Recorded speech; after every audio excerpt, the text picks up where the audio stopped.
You are listening to the We Hired a Sitter for This podcast. We hired a sitter for this. We have a roster of like 7 sitters. I'm spending $3,000 on paints. Do you go to therapy? Never have, nah. There was a small fire. I put it out. Real talk, the stakes are too high with my baby. Comedy, parenting, married, life. We do it all. I'm a dad and I'm busy. I have an opinion. I don't know if it'll be right, but I'm Patrick. my name is Gaston. We hired a sitter. This episode might be a ticking time bomb. That's right. This is gonna be an edge of the nail biter. We don't know. You what's know what gonna they say?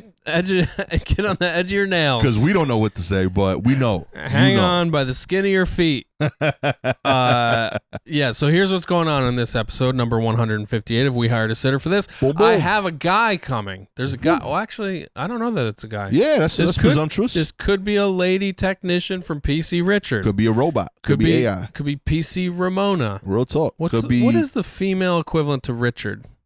Oh. Rita. PC Rita. That's when a lady tech from PC Richard comes. What is Richard? Richard is Rich, right? Yeah, Richard. Bob is Robert, right? Yeah. Richard is Dick, yeah. right? Yeah, there's no... Okay, so PC Vagina. PC Vagina. The tech from PC Richard might come to look at the washer and dryer that I think I told you last several episodes ago that... And it's not, hey, it's not because we didn't try. The tech has come once. They figured out which part needs to be replaced. The dryer's broken. The washer needs maintenance. So the person's going to come from PC Persons.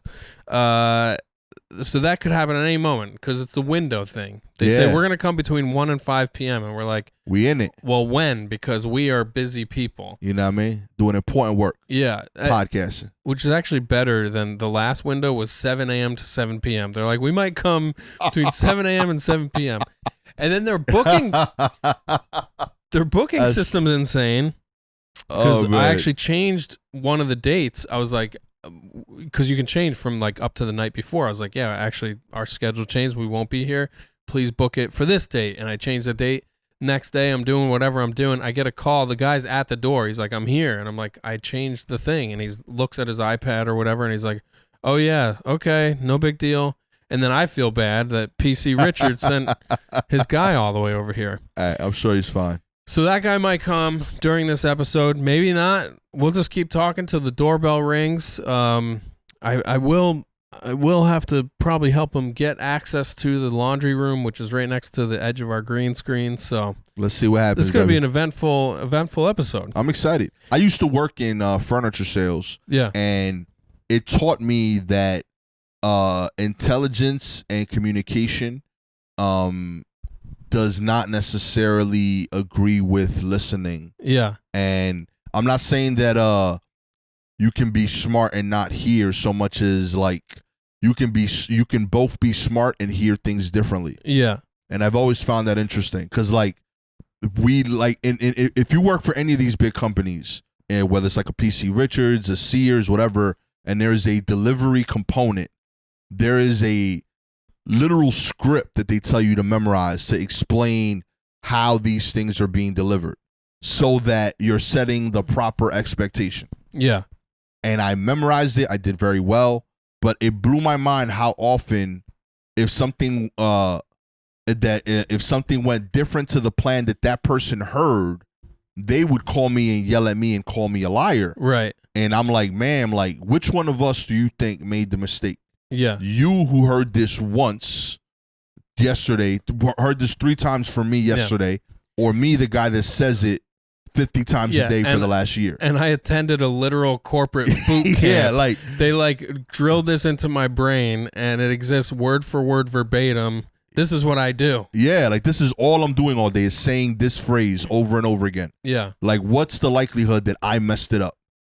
But I can't say that because then I'm being a jerk. Yeah, but that I'm trying to convey that like in a way. But and like these are people that again are competent. That I genuinely believe like you're smart. I know you know the words I'm saying, and it happens all the time in my life that like I get a reminder of like, oh, like this is just how life is, and I find it interesting. I deal with it with my wife where like I'll say something and she'll hear it differently. Yes. And I'm blown away by that. They're like, I know I'm using words. Yes. Like, and you have the same words. Yeah. We agreed on that. That's part of why we're together. We're using the same word system. That's a big part of why I find you attractive. That's where we're at as a society. We're in a post-truth culture, right? Like when people talk about that, this post-truth thing, it's like people are literally disagreeing on the meaning of words. Yeah. So yeah, when that infects the home, it's so fucking challenging. I know exactly what you're talking about. That shit blows my mind, yo. I really think it should be normal to, once you start having friction in your conversation as a couple, it should be socially acceptable for you both to pull out phones and record each other.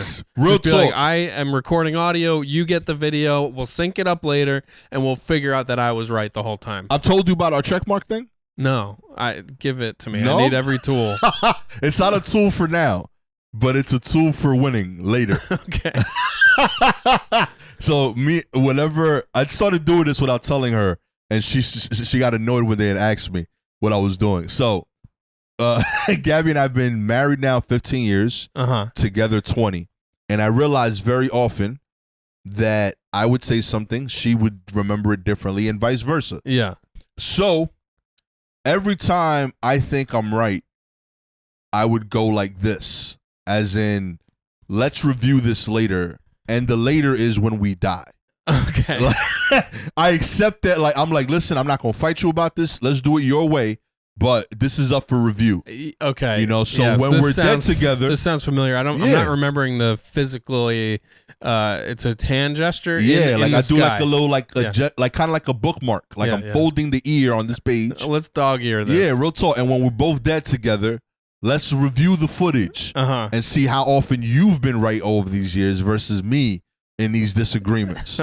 You know? Oh, that would be a super cut that would probably be so miserable to relive heated discussions and arguments. Well, you have to balance it with fun ones. Yeah, and I think we do disproportionately fun disagreements. Okay. So like most of them are that, like, you know, like this is what you agreed for dinner, or you know, and I bring the wrong thing or whatever. Stuff like that. And it's usually cool. But like, yeah, I do use it for serious ones too. I gotta say, it is hard to maintain a sense of humor. Like that's, I think, the thing her and I realize often is like, oh yeah, when we can fucking laugh about this, we're so much better. Hell yeah. It's the sense of humor kind of went out the door when the child arrived. Really? Not entirely, of course, but like, it's just not it's not the same. It used to be so much easier to be able to laugh at ourselves and each other. It comes back. Yeah, I think we're close. I think the key is that the kid has to be able to take part. Yeah. And I don't know why that is, but like it kind of like reminds everyone that like, oh, we're all talking and we're not this thing isn't dependent on us being perfect. Yeah, I see that. But something about that time frame, because I do remember that now when you're saying it, there was like a period where like there's jokes that I want to get off that I couldn't. Yeah. Because she was like 100% stressed. Yeah. And I couldn't use that to defuse. Right. Whereas like little by little, your kid starts doing joke things because they've learned from you guys. Yeah. That are just as funny now. It's not just like, oh, that's cute for a kid. Yeah. Like it's legitimately funny, and they're taking part in it, and like it kind of like reminds us that like, oh, we have this option again. Yeah. And we could either undo it on this little person or remind them that this is actually a good way to deal with stress. Yeah. And we all agree. And every single time there's a disagreement though, we all look at each other and there's like a moment where like we have to decide, are we going to fight or make a joke? Yeah. And we make the joke most times. Yeah, and that's like the jumping on the proverbial grenade. Yeah. Or diffusing the grenade. Real talk. Yeah, that's nice. But I like that. It does happen, bro. It comes back. I also like, that's a big argument for having more than one kid, because it like they will always have each other in those moments too, to look at each other like, aren't these two like idiots. Nuts? Like, yeah, like, we're not crazy, you know? Yeah. Like, so poor Franny's gonna be all on her own with that. She's looking at Peggy like, yo. Yeah. Yeah, I told my kids already, like, I've asked them directly. I was like, I don't need to know the specifics, but like, you guys have secrets already, right? Yeah. And you guys have moments where like, yeah, these dudes, they don't know what they talking about. Yeah. I get it. You're supposed to. That's why we made two of you. Right. You know what I mean? Yeah, yeah. Oh man, yeah. Franny, yeah, she's old enough. She's not. She doesn't have the most developed sense of humor. Mhm. I think I've told you she's been pitching jokes about. It's a lot of potty humor. Okay, that's how you start. She actually, we had friends over for Saturday night. We had friends in town. We all went out to dinner Friday night, just the adults. They had a hotel in the city, and then Saturday they all went to a Broadway show. Franny and I stayed here, and then they slept over. And Sunday morning, Franny, the thing happened that is cute for a little while, but then it's like, all right, how do we turn where the kid just takes control of the environment? Because we're in a small apartment, you know. Right. Our friends are on the pull-out couch. Franny starts doing bits. She wants to pitch jokes, and it's. Have you ever heard of a dog sitting on a toilet while taking a pee while reading the newspaper? And I'm like, that's more of a premise, but that's very funny that you came up with that. And it's always a variation of that. It's a dog driving a car while going pee, a dog reading the paper while driving the car, whatever. And it's very cute. But the thing happened where she has totally taken control of the attention, and we don't know how to turn it off. And then once you do turn it off, she gets upset. And it kind of spins out of control. So she's such a, 4 years old. She is a vortex of like attention and need. And so yeah. You haven't showed, you got to tell her about being a dead horse. Yeah, exactly. That's all it is. I've literally had that convo with my kid. Hey, you stepped on that premise already. That's it. You did it. That's been done to death. Real talk. Yeah. I straight up literally had that verbatim convo with Aiden. Yeah. I was like, that joke was funny. You've done it 10 times, my G. Yeah. You beat it to death. Yeah. I was like, you could do it again, but not for the rest of the week. Yeah. Like, you gotta like give me surprise again. Or you need a new audience. Yeah. Altogether. Straight up. And I always use like his life. I'm like, yo, I'm sure you got a kid in your school that uses the joke too long. And like, you don't want to be that kid. Yeah. Right? So don't be that in the house. Oh, the pressure of growing up with a comedian parent. Yo, I shut that shit down. Like, I want to laugh. I'm with you. But you did the joke already, my G. Yeah. Real talk. I was like, and I tell him, like, I'm on TV, homie. I got real stress. I can't do that joke in the rooms. That is like, sometimes when I'm on stage, the most infantile I feel, or the most inexperienced or the stupidest I feel on stage is when I spoil a punchline by using a word from the punchline during the setup. And I'm like, God, I'm such a fucking idiot. Why did I fucking do that? I'm so dumb. And it's I could really spin out over that stuff. Hell yeah, you should. Yeah. I've been trained. You're a professional. Yeah. Oh man. But yeah, I do hope that we can all get back to lightening the fuck up a little bit. Yeah, you will. But I do think that'll start happening more and more. Her humor will develop, and it'll become. And I don't know if it's necessarily that, but I've noticed that it's related to that timing. Yeah. There comes a point where like everyone kind of eases up, and it's a combination of them being able to take part, but also when they can take part, you realize that like that moment where like they're this ultra sensitive ball is gone. Yeah. And like your role changes, and part of the new role, it requires you and Ross to be you and Ross that met. Yeah. And I think that's all like what's happening. You become the cool people that met, and like that version of y'all is more helpful for the current version of your kid. Yeah, how do we get Ross here immediately to just listen to us spell this out? And what is your couples therapy rate?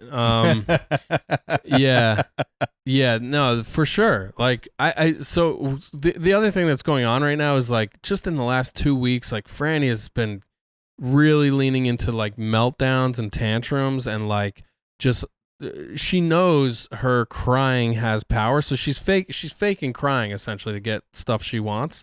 So that's been like exhausting for both of us, and we both handle it differently, or we try to do it the same way, but it affects us both differently. Like I have a higher tolerance for like the whining and the crying and whatever, because I know it's like fake, right? And man, it's and Franny also has. I'm enjoying this moment with her where she's like really like coming to me a lot more often, and like our connection is really strong right now, and I sound like a participant on The Bachelor. Yeah, I just have a great connection with her right now. They gonna pick me. Yeah, like I'm getting a lot of time with her. They're always complaining about time. I need my time. I don't get my time with him. So and that's causing a little bit of a rift, or it's just tension in different directions. I think Ross is playing you right now. I think Ross is fully aware that this is happening, and I think Ross is like, yo, if I pretend that I'm mad about this, he keeps doing it because he secretly loves it, and I just give more smoke breaks. And you're a genius, Ross. Yeah, exactly. Keep doing it. I did ask her recently because she'll have like 4 cigarettes a week or something, and she used to be a smoker, but recently I saw her like changing purses or whatever, and I could see the cigarettes go from one purse to the other, and it was like this time of day, it was earlier in the day, and I'm like, are you going out to smoke right now? Because if you start smoking in the daylight, we have to talk. Like, parenting hasn't become that stressful, has it? It's officially a problem. That's the habit line. Daylight. Yeah. Luckily, it's not the case.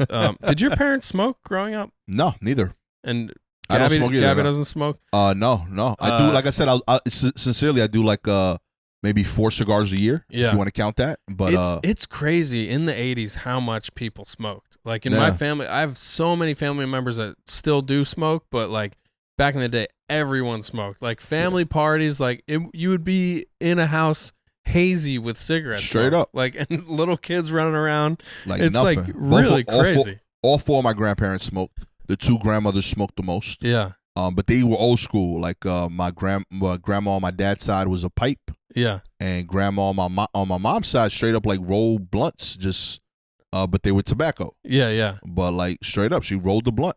Yeah. And but yeah, like they smoked daily. A lot of aunts smoked. I don't think any of my uncles smoked, now that I'm realizing it. Is DR a tobacco exporter? I believe so. They must have good stuff. Yeah, like I know the grandma that did pipes. That's actually like what they did for a living. Man, a grandma, an old bitch smoking a pipe, that is the best. Shasa Bobola, yo. He was an OG. What do you call her? Bobola. Bobola? Yeah, Bobola. That was a nickname. Oh, I like that. Straight up.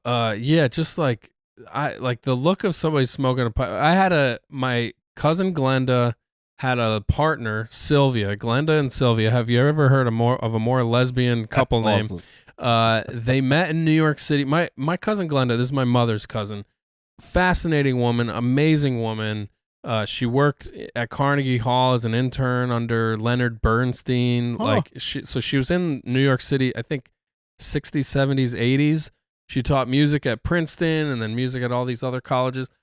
And she had this partner, Sylvia, who would come to family events. Like we used to have family reunions all the time. And Sylvia would always be smoking a pipe. And I remember as a kid, like, this is crazy. There's a woman smoking a pipe at our family party. What is going on?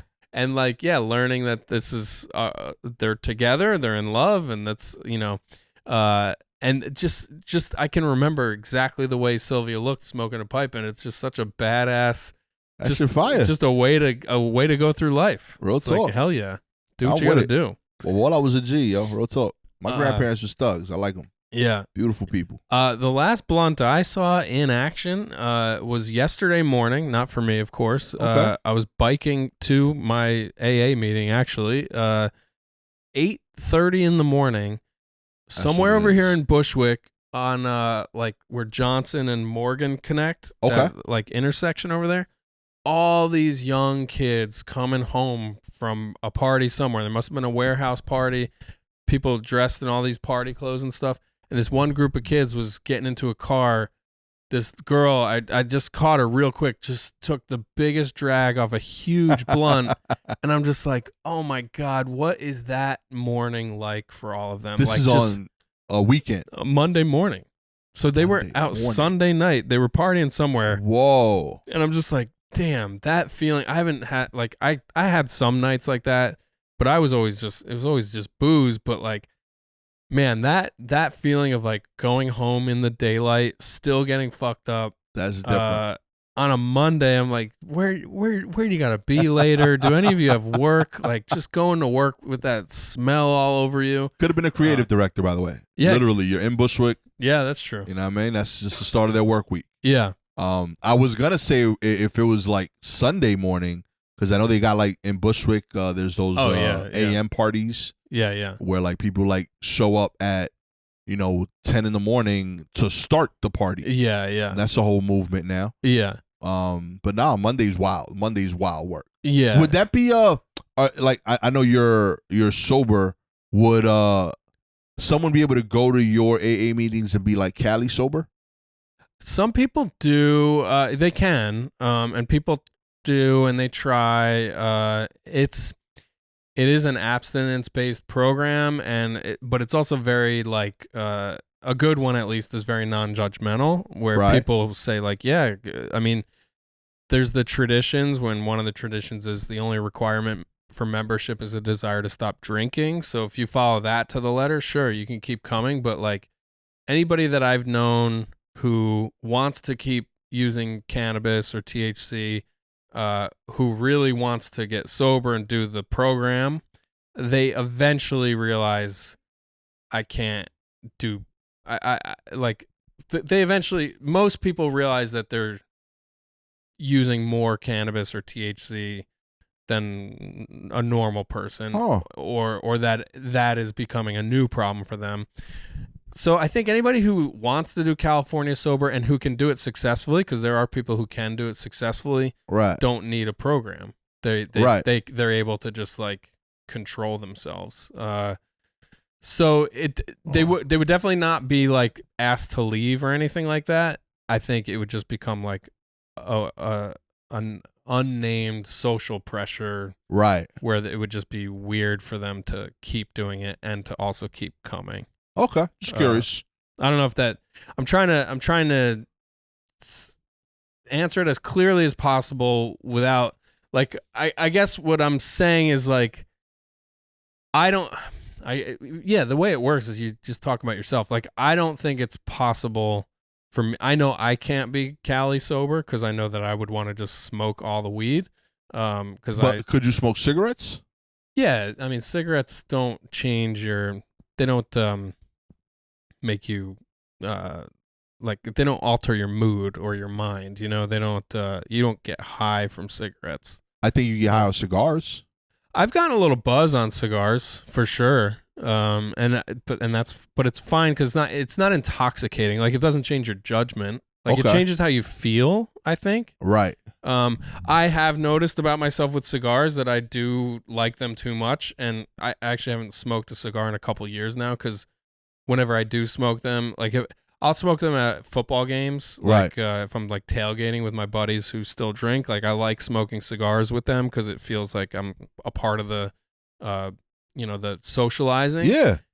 I end up smoking multiple cigars in a day because I smoke them too fast.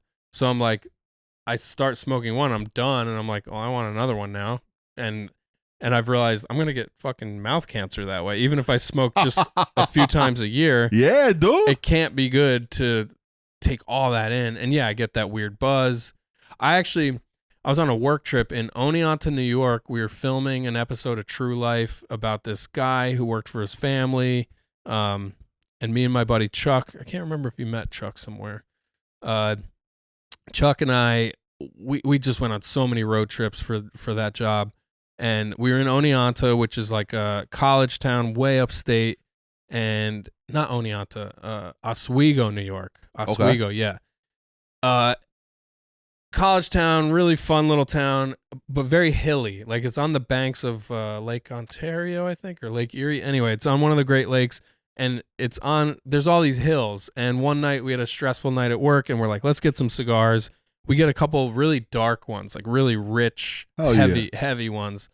And we start smoking, and we're walking around the town, and we both start getting woozy and like nauseous. Like, I think one of us got sick. I actually, that's weird when you spend so much time with one other person. You're like, somebody puked. I don't know who it was, but because of all the walking, we were like when you're like walking up a steep hill and you get winded, mix that with also having a gross cigar.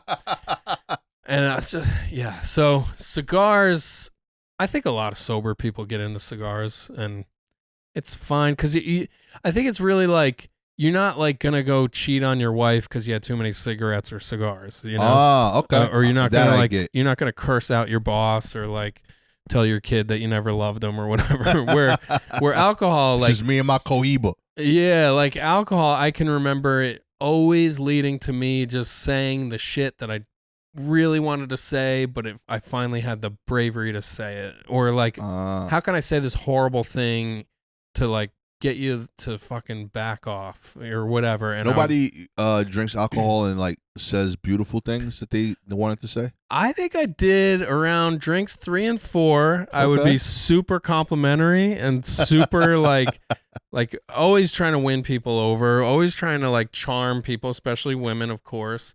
But then, yeah, it would get ugly at the end of the night. Like I used to try to do a bit about that. How, I would go to happy hour, but then pretty quickly would turn into obnoxious and offensive hour, and then angry and defensive hour. But yeah, I always had a sweet spot, like 2-3 drinks. I feel nice. I feel like, let's all have a nice time. But yeah, I think some people are funny and sweet and cute when they're a little bit I feel like I tipsy, have a good time when I'm tipsy. Yeah. But yeah, I never have the urge to do something that would cause damage. Yeah. Like I always, one way I heard it described is like, I know I'm an alcoholic because if I have a little bit of alcohol, I get an uncontrollable urge to have more and more. And like, that's not true for everybody. Yeah, like I which is crazy to me because I just assume everybody's like that. But one like little fun catchphrase people use is 1 is too much and 20 is not enough. Gotcha. So it's like 1 is too much, meaning if I have 1, actually this is a fun Chinese proverb. It's first the man takes a drink, then the drink takes a drink, and then the drink takes the man. Oh, so that's fire. Like, yeah, isn't it? That's dope. I'm sure in the original Chinese it's like very beautiful, but yeah, so it's like the physical reaction in an alcoholic's body, allegedly. I'm not a scientist, but this is what all the literature says is like, yeah, you have a little bit of something and it triggers some kind of a bottomless pit. I'm really hoping that we finish this episode, but man, if the PC Richards guys showed up right now. we're in a full-on. Welcome to this AA meeting. Yeah, it's an AA meeting. There's a skeleton hanging off the mirror or the window with a missing arm. Yeah. Oh, that's awesome. He's like, well, I got there and 2 men were not even looking at each other and speaking toward the sunlight. Check my phone. Yeah, no communication. We still going strong, baby. Yeah, it's gonna happen. I mean, I could do other household chores. I did get a new sink for the bathroom. I haven't installed it yet. New hardware. Oh, dope. Yeah, so that's on the to-do list still. Hell yeah. The kitchen sink, I haven't fixed anything, but it stopped leaking, so maybe that just fixed itself. I do have to change an air filter. A lot of maintenance around here. How's your plumbing stuff at home? Everything's worked out. My dad basically just came over every day till everything got fixed. Nice. A lot of random yelling. My pops works loud. Yeah. But it got done. It's I always enjoy when he's working on something in my house. He's a different energy to have around. Is that legit? I actually enjoy it. I enjoy when my dad's here. He's definitely like swinging through moments of joy and frustration. Yeah. But I find all of it fun. Yeah. And I think that it used to really make him mad, whereas now he's starting to see my worldview in like the silliness of it. Yeah. And like, just because like my parents, thankfully, like they've done well and they own a few buildings. Yeah, yeah. And like, I've just noticed that like my dad always has something to fix. Yeah. So it stopped stressing me. Like, it used to stress me out that, like, when something went wrong in my house, like, I got to fix it, and I don't know how to fix it. I'll call my dad. We end up dealing with this thing. And I just realized that, like, yo, this is just what owning shit is. It's just you're constantly fixing a thing. But my dad didn't have that worldview, even though he's been in that world first. Yeah. And I just kept pointing out the silliness of it over and over again, like, to his face and laughing. And just like every time something stupid would happen, like, we got to fix a boiler. He's like, it's the third boiler this week or whatever. And, you know, I just like, all right, so, you know, boilers suck. And then I hand him a beer. And, like, I when a dude's laughing in your face and drinking, like, you have a choice of either punching him or joining him. Yeah. And he loves me enough that it hasn't been a punch yet. Yeah. And, like, it slowly would just be like, yo, just chill out, B. It's going to get fixed. You called the guy. How often is it that the thing you have to fix for your living allows you to also visit your grandkids? Yeah, yeah. So, yeah, let the dude fix the shit and come see Aiden and talk some bullshit with him. And is your mentality also like these problems that you have are evidence of what you have built for yourself? Right, yeah, like, yo, like, I'm happy you got a boiler to fix. That means you own the building. Yeah. Like, yeah, it's cool. Yeah. You know what I mean? So, yeah, like, it's fine. And it and also, like, a big frustration of his is like, the thing that's wrong with that building, and this is if you own anything in New York, everything here is old. Yeah. My building is 120 years old at this point. Yeah. And because of that, like, when it was built, something was done wrong, and know that thing will be wrong forever. Yeah. You could address it all you want, but that is the thing that's going to go wrong with that building forever. So my building has an issue with, like, a drainage. So, like, every now and then something gets clogged and the basement can get flooded. Yeah. So then we built a trap or whatever so that drainage happens outside before it gets inside, whatever. Point is my building runs really smooth, except for this one thing. Yeah. And we have to fix it, like, literally once a month. And my dad gets frustrated. He's like, every time he comes, he's like, we should sell all this shit. Yeah, yeah. And I'm like, I hear you. But also, like, realistically, you should be fixing a drainage thing once a year in every building. Yeah. Instead, no other building gives you drainage issues except this one. You know where it is, you know what the issue is, you know where to go. You just got to scoop it out. Just got to scoop it out. So we know what the thing is already. Don't even stress it. Do the shit with your eyes closed. Yeah, yeah. And then I already know the building I'm picking, that's the boiler building. Yeah. That shit it always has an issue with that. Yeah. And so on and so forth. But, like, if you balanced it out, it's one thing wrong per building that makes sense. You know what I mean? It's just they're happening in that one building. Yeah. So you're viewing it as more than what it is because you keep feeling like you're fixing the thing. It's like catastrophizing. Yeah, but who Or, cares? like, It's part of the process, baby. Yeah, so I hate to bring it back to the program, but you'll like this one. This is one you hear a lot is you won me over with the Chinese thing. Now that I'm in recovery, I have problems in areas where I never even had areas. Oh. So, like, you change your life, you get stuff you get stuff in your life, and then all of a sudden everything that feels stressful or like it's a problem, if I don't stop and zoom out, I got to remember, like, I'm lucky to have this problem. Hell yeah. You know what I mean? Like, I'm lucky to bitch and moan about my marriage dynamics when I have this amazing partner and this beautiful kid and this family and everything that I'm so proud of. I got to remember, like, the fact that I'm even identifying these things as hiccups or as glitches that needs a little work and attention. That means that at least I have this stuff and I want to make it better. And you in the game now, baby. Yeah. You're at least you're in the game. Yeah. Yeah, that's great. And I think for cranky old blue collar guys like dads like we have, yeah, and my dad, man, I grew up around him. Whenever I was around him, when he was doing something stressful, fixing something, the cursing under his breath, the muttering, and then the explosive tirades. I definitely remember hearing some colorful language. Yeah. And yeah, that's cool that in the moment you're able to have a sense of humor with him about it, because I was always just scared. I was so scared of that. Nah, B, that's my dude. Real talk. Like, I love both of my parents equally, very differently. My mom, I feel like, is one of the nicest people in the world. Like, I sincerely believe that. Like, top 5 ever. type shit.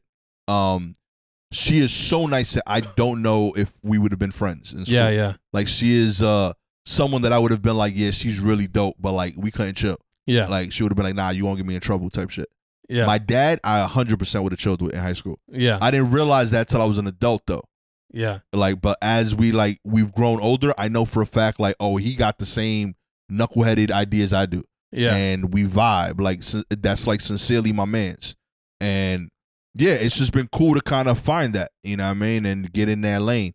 So yeah, I am about it. I'm with it. Yeah, that's beautiful. I'm curious if I think my dad was probably really shy in high school. He's told me some stories about when he was younger. I wonder if we would have gotten along. That's some Back to the Future shit when he meets his parents when they're kids.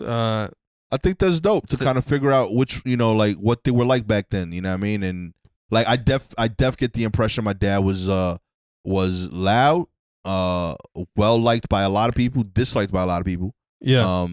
I don't think we were the same kid in high school. I'm just saying that like I know I would have kicked it with him. Yeah. You know what I mean? And like I would have known my mom, but also like she would have been like, yeah, he's a nice kid, but he keeps asking me for the homework. Yeah, you know? Yeah. And that's different vibes. And do you think your kids would want to have been friends with you? That's cute. I think I was more popular in high school than both of my kids.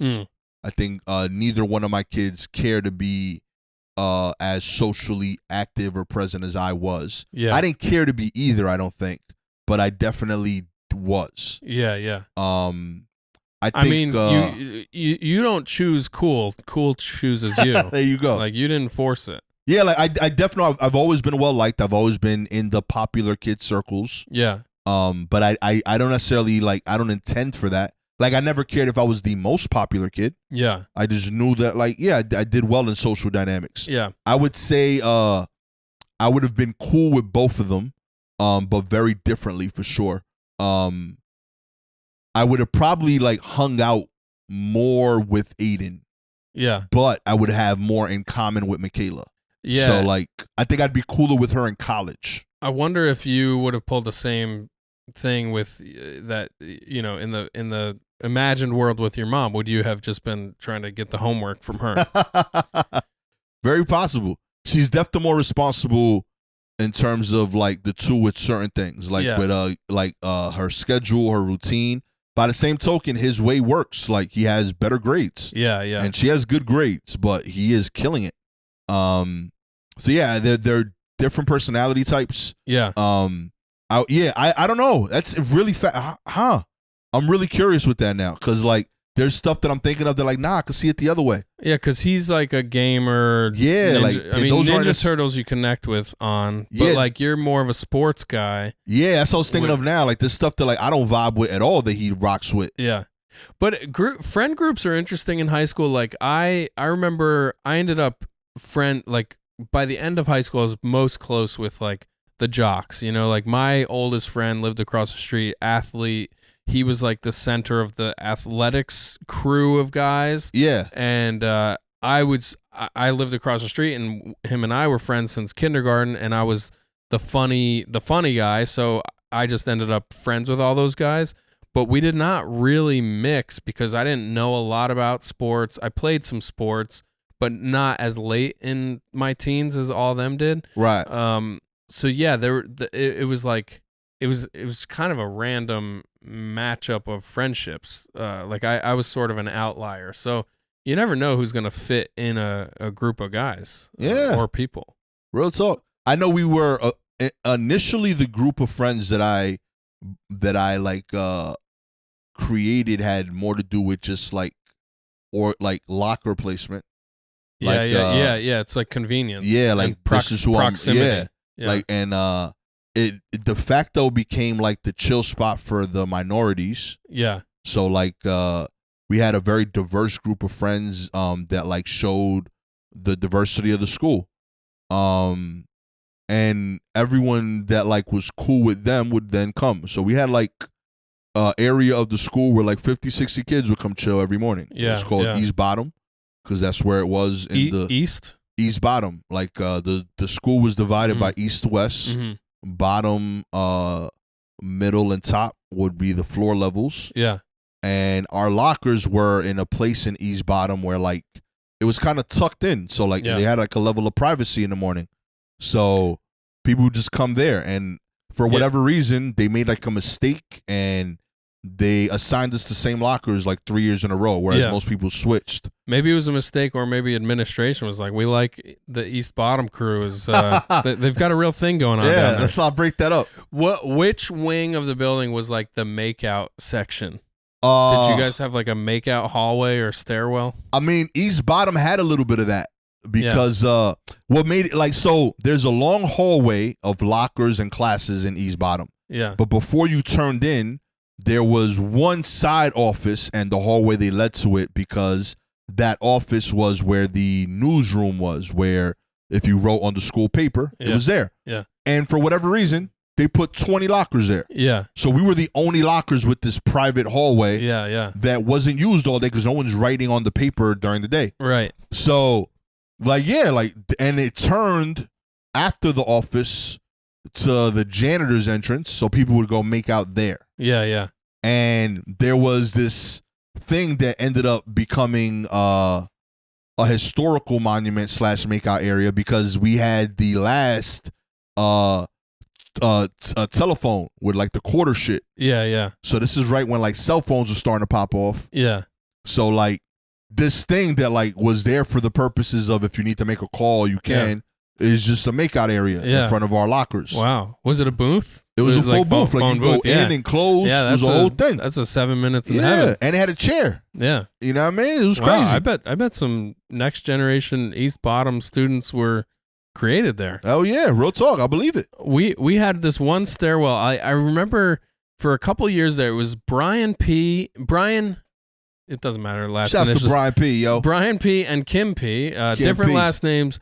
They would, between every single period, so I don't know what it was like at your school, but the bell would ring, and then there'd be 3 minutes to get to your next class, and the bell would ring again, and you go to that class.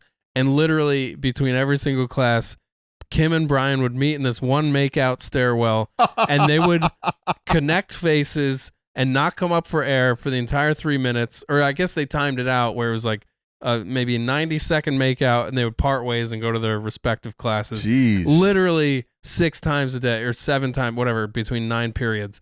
And I just remember thinking, how do I get that? How would you want that? That's stressful. How did he make this arrangement? What's going on between their faces? I want no parts of that. What do you do with your tongue when you put it in the other person's mouth? Like it didn't look sexy. It looked like they were literally like mammals trying to get oxygen under the ocean or something. Every time I think of teenagers kissing, I think of teeth touching. Yes, and she had braces. Yeah, like I just hear that clunk. Yeah. And then it came out that they were also having sex, not in between periods, but I think outside of school. And I just remember thinking, how big is the stairway? What do I got to do to get first? I guess I need a girlfriend. What's up? How do I get her to make out with me? What do I do? I mean, what did he negotiate? How did he negotiate this? How did this happen? Step 1, you got to change your last name to P. We got to get you into that homeroom. Yes. Okay, you're not meeting the right people. Okay? Yeah. But yeah, it was, and that stairwell, it was mainly theirs. They mainly dominated that stairwell, but then other people crop up and it'd be like, oh, that's where you go to make out between classes. Yeah, nah. We had like a couple of areas like that, but is that it?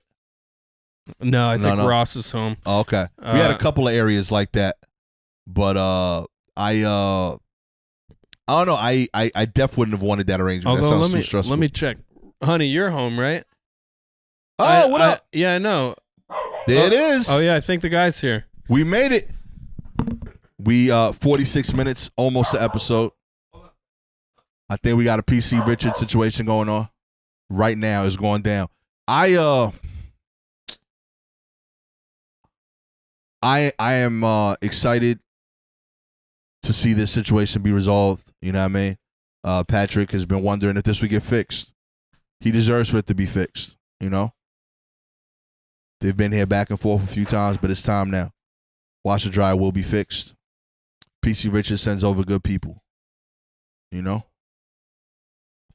You cool with signing off? Yeah, I'm good. This is the end of the episode, unintentionally, Yeah. intentionally, but for the greater good of this apartment. Yeah. Catch y'all Thanks, next everybody. time. Peace.